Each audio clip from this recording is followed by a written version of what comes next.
Today's lesson is Chapter 13, Problem 3B.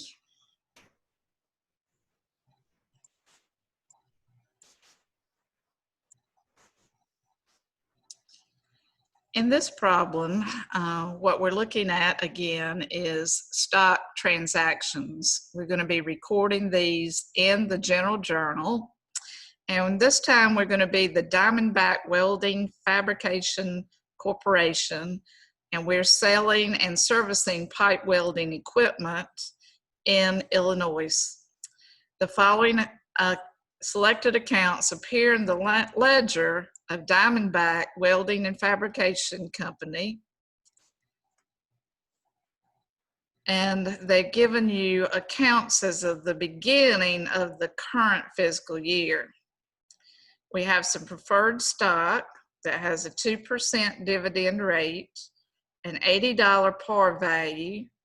There were 100,000 shares that are authorized, and 60,000 of those shares were issued and outstanding, for a total of $4,800,000. We have some paid in capital in excess of par on the preferred stock, $210,000. We have some common stock, $9 par, 3 million shares were authorized, and 1,750,000 shares were issued at 15,750,000. We have some paid in capital in excess of par value on the common stock at 1,400,000 and retained earnings at 52,840,000. During the year, the corporation completed a number of transactions that affected the stockholders' equity. They are summarized as follows. In transaction A, they purchased 87,500 shares of Treasury stock common for $8 a share. Treasury stock is when we are buying back our own stock so that we can give it maybe as a bonus to our employees. When we buy back our own stock, it goes into a contra stockholders' equity account that we call treasury stock. Treasury stock is a contra stockholders' equity account and has a normal debit balance. In other words, it increases on the debit side. So in our journal entry, when we record the transaction, we're going to debit our treasury stock because we're adding to it the cost of our stock. And so what we're going to do is we're going to take the number of shares that we bought back. We took this off of the market for our common stockholders. We bought it back in order to give it maybe to our employees as a bonus. We're going to multiply that number of shares of stock by $8, which is the cost of the stock, or $700,000.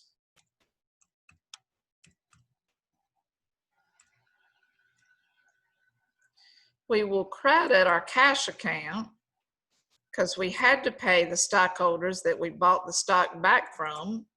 Our cash is being reduced. To reduce an asset, you will credit.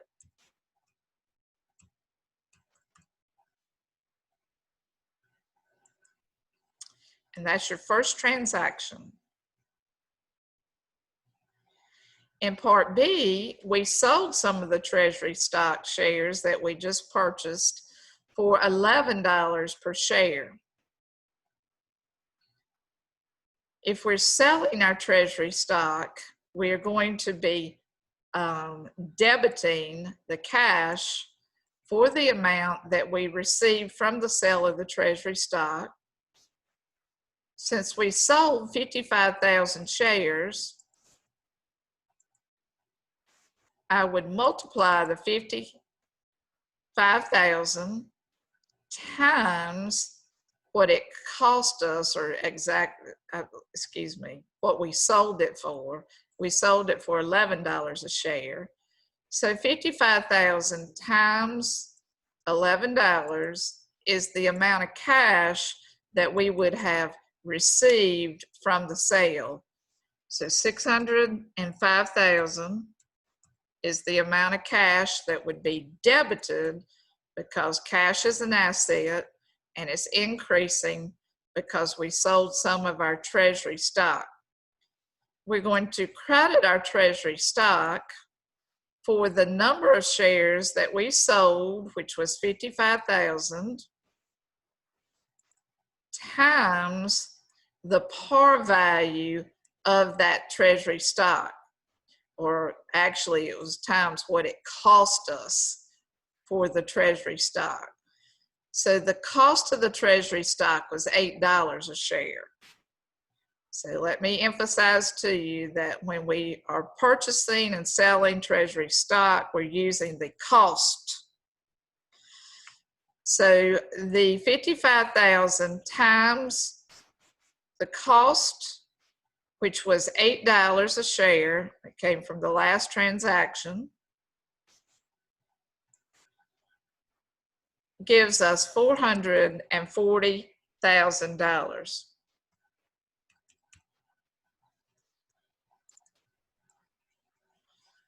The difference between my debits and my credits is the plug figure that will go to the paid-in capital from sale of the treasury stock.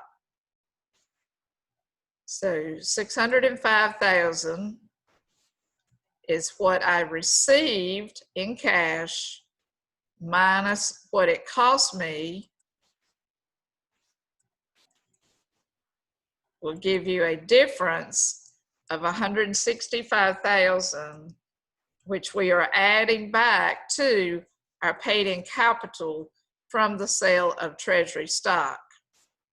This paid-in capital account, like the other paid-in capital accounts that we talked about previously, is a stockholders' equity account and will increase on the credit side.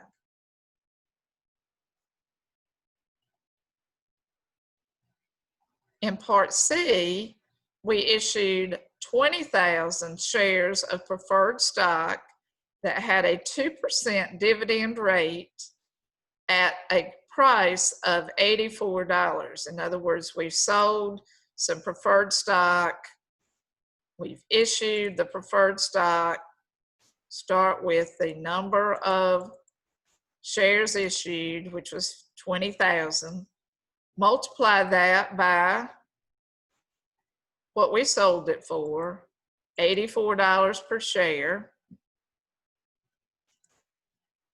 And so we're going to debit our cash for the amount of $1,680,000. That's what we sold this preferred stock for. We're going to credit our preferred stock account. You always credit your stock accounts for the total par value. So since we sold 20,000 shares, we would need to multiply this by the par value of the preferred stock. And you may have to look at your instructions to see what that par value was for the preferred stock. It's $80 is the par value. So we're going to multiply the 20,000 times $80, and that will give us $1,600,000 that we would credit for the total par value of the stock. And then the difference will go to the paid-in capital in excess of par value on the preferred stock for the difference in the amounts, which is $80,000.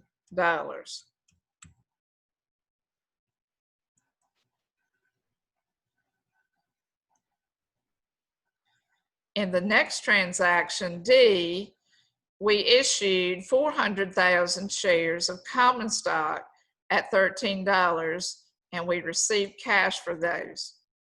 So we're going to take our 400,000 and we're going to multiply that by the selling price of the stock, which was $13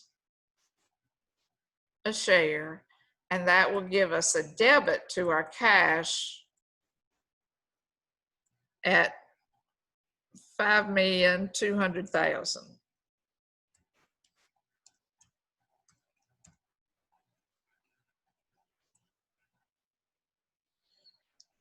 Our credit will be to our common stock account.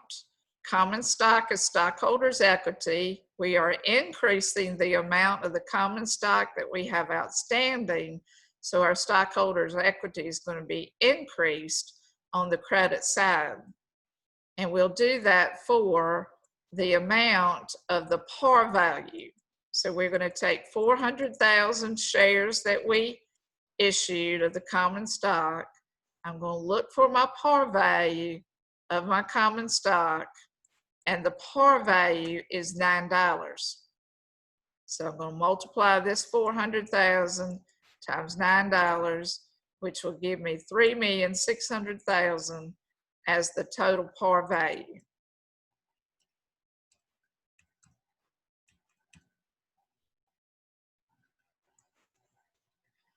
The difference will go to your paid-in capital in excess of par value on the common stock. So take the difference between your debits and your credits.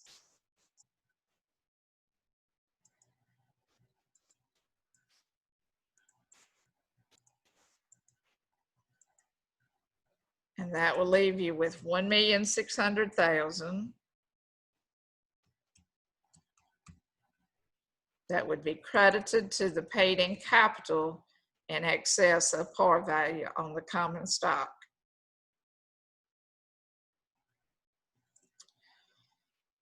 And in Part E, they sold some treasury stock for $750 per share. Notice that $7.50 per share is less than what they bought that treasury stock for at $8. So what's happening is we sold it for less than what we purchased it for. And so our paid-in capital in that case will have to be reduced. And to reduce paid-in capital, we would debit that. But first of all, we're going to record the cash amount that we got from the sale of 18,000 shares of our treasury stock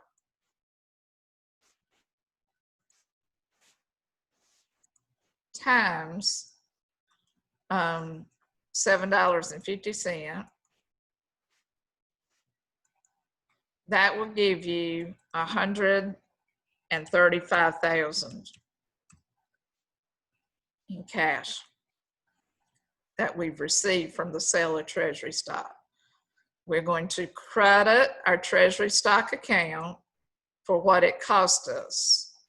We sold 18,000 shares and it cost us $8 a share.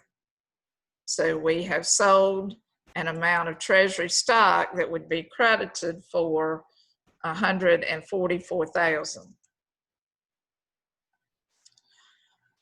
Now, notice that my debits are less than my credits. So I've got a problem here and I'm going to fix it.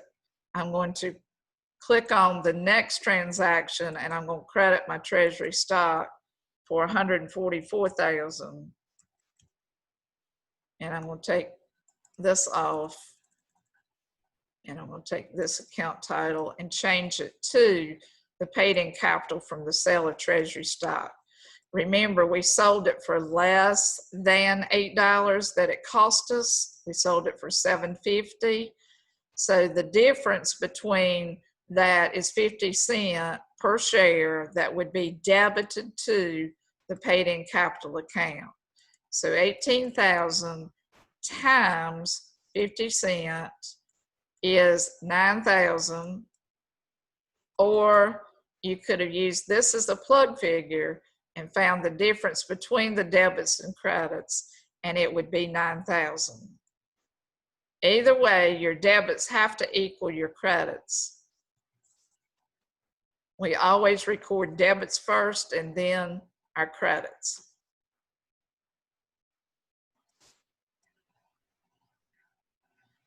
So on the next transaction,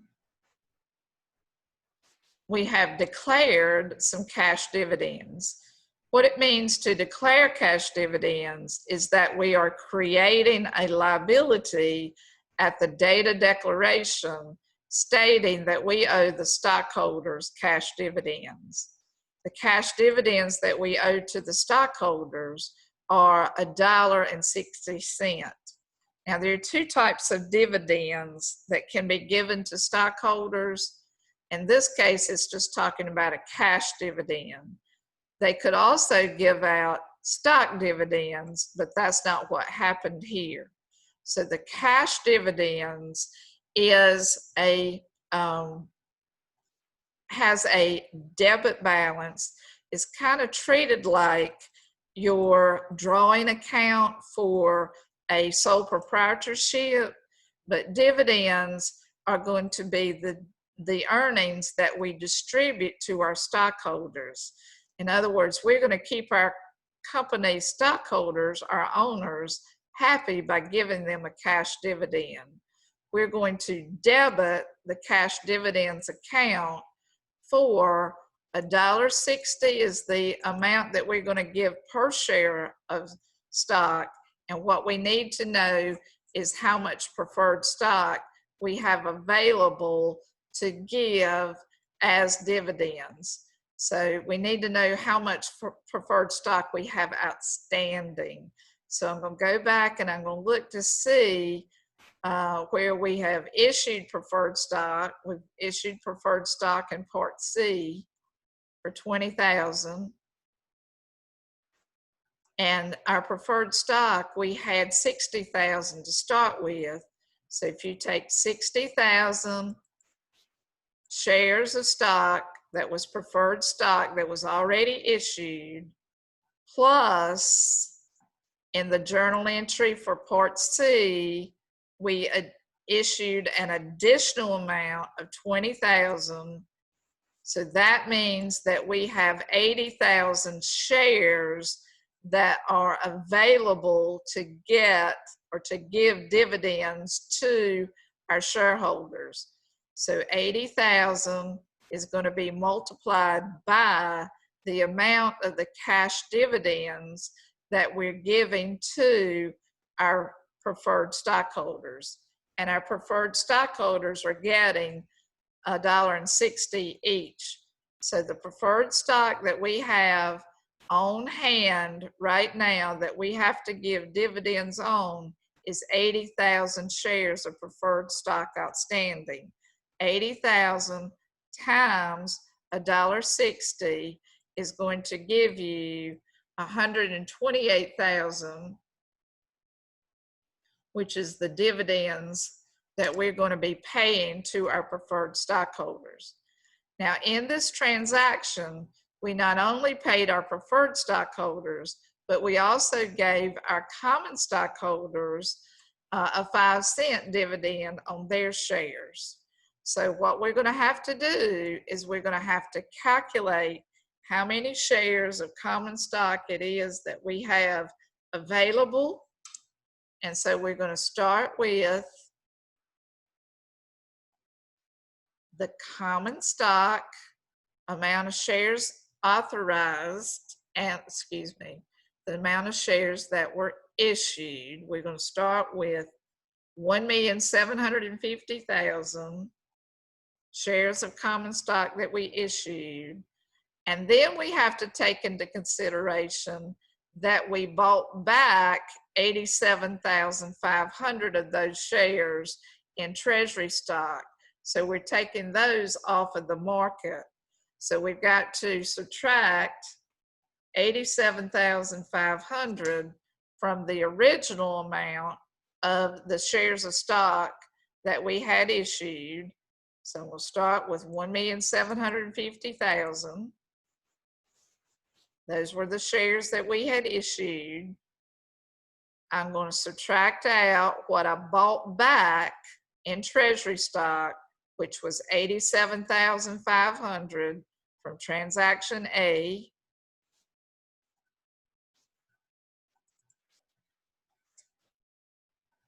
And then it looks like we sold 55,000 shares of the treasury stock.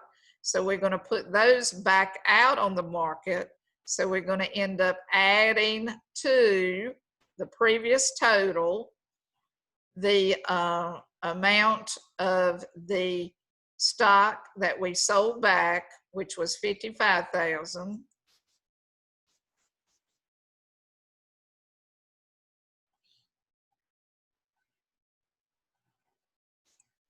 And then that's going to give us a total of 1,717,500 shares after transaction B. Then we issued an additional 400,000. So I'm going to need to add 400,000 to this total to keep a running total of how many shares of stock that we have. And that's going to bring us up to 21,175,000 shares, or 2,117,500 shares. And then we sold an additional amount of our treasury shares. So we're going to have to put those back on the market at 18,000. So we're going to add that to the running total.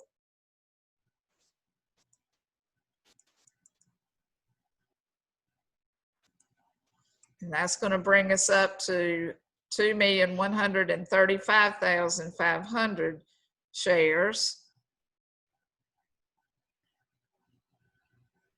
And that's the total of the shares that we're going to give as our dividends on those shares.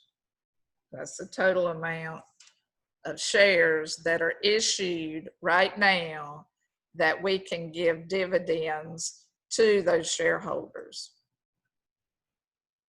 So I'm going to take this amount, that running total that we had in our calculator, and I'm going to multiply it by 5 cents.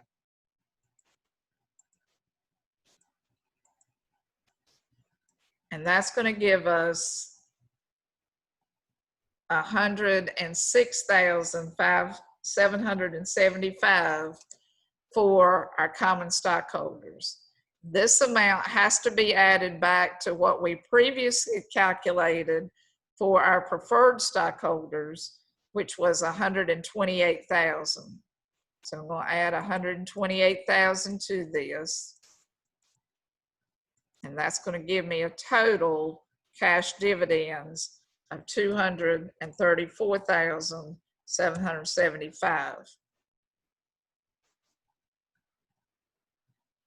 I'm going to credit my cash dividends payable because on the date of declaration, we're just declaring that we owe those dividends. We have not paid those dividends yet. We're going to pay them in the future once we've gathered all the information about how many shares of stock that we've got outstanding.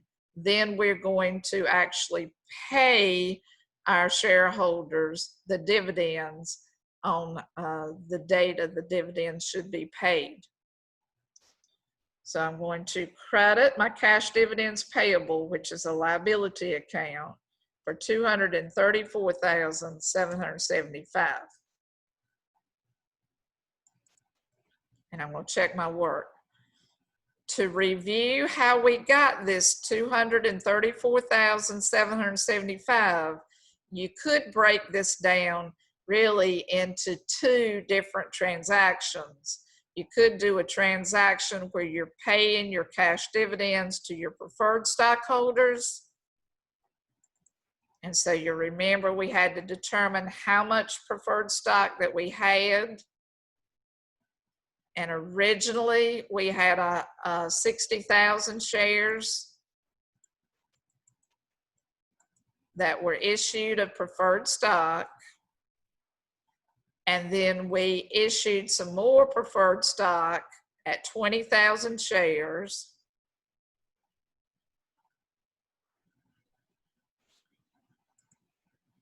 So the total amount of preferred stock issued is 80,000 shares.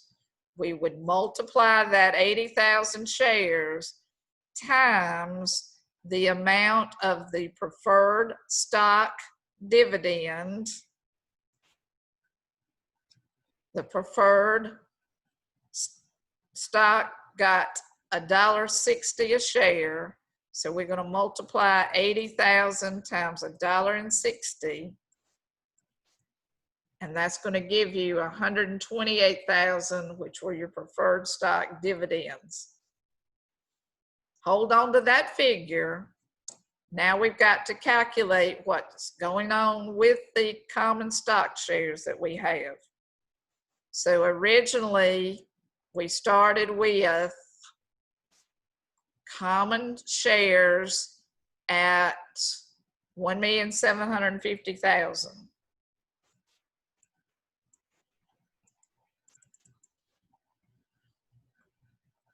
That's how many common shares we had to start with. Then we bought back from the market our treasury stock, which will reduce the number of shares by 87,500. Then you turned around and you sold some of your treasury stock. So that means it's going back on the market. You've got to add the 55,000 to that, which will bring you to this subtotal here. And then what we did is we issued 400,000 more. Excuse me, I skipped one. We sold 55,000, so that puts it back on the market. You're going to have to add 55,000 to this. And then you issued 400,000, so that's an additional 400,000 that we're going to add to this. And then we sold 18,000 shares of our treasury stock, so we're going to add 18,000 shares to that. And that will bring us to a total amount, and obviously I've done something wrong here, so one more time, maybe this is the charm here, class, just bear with me. So we're finding the number of shares that we've issued in common stock. To start with, it was 1,750,000.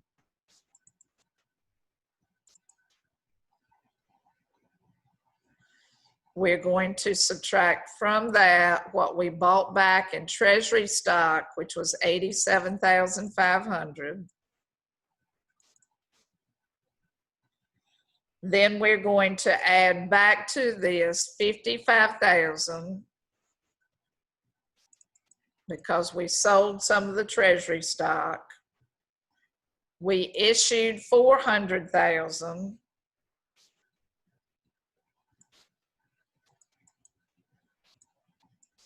In treasury stock, excuse me, in regular stock. And then we sold some more of our treasury stock at 18,000 shares.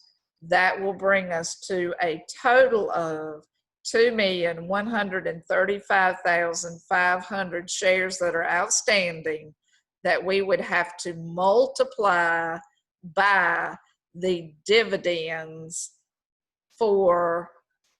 per share for the common stock, which was 5 cents. So we're going to multiply this by 5 cents, and that will give us the dividends that we owe to our common stockholders. So again, it was a total number of common shares that we have issued at 2,135,500.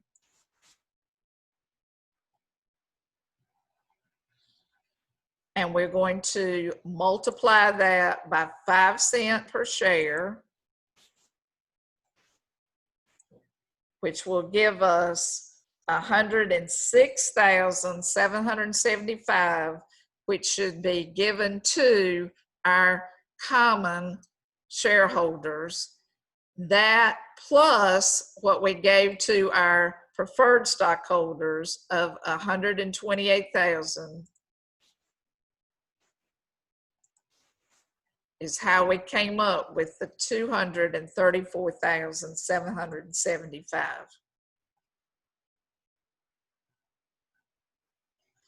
In the next transaction, we're actually paying our dividends, so we're reducing our liability, cash dividends payable, by the amount of 234,775.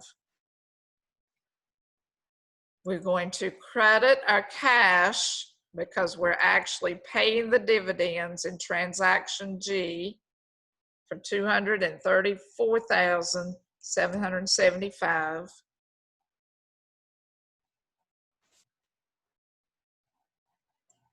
And that's how we pay our dividends. And so that's all of this particular problem. So I'm going to stop here, and we will see you again next time.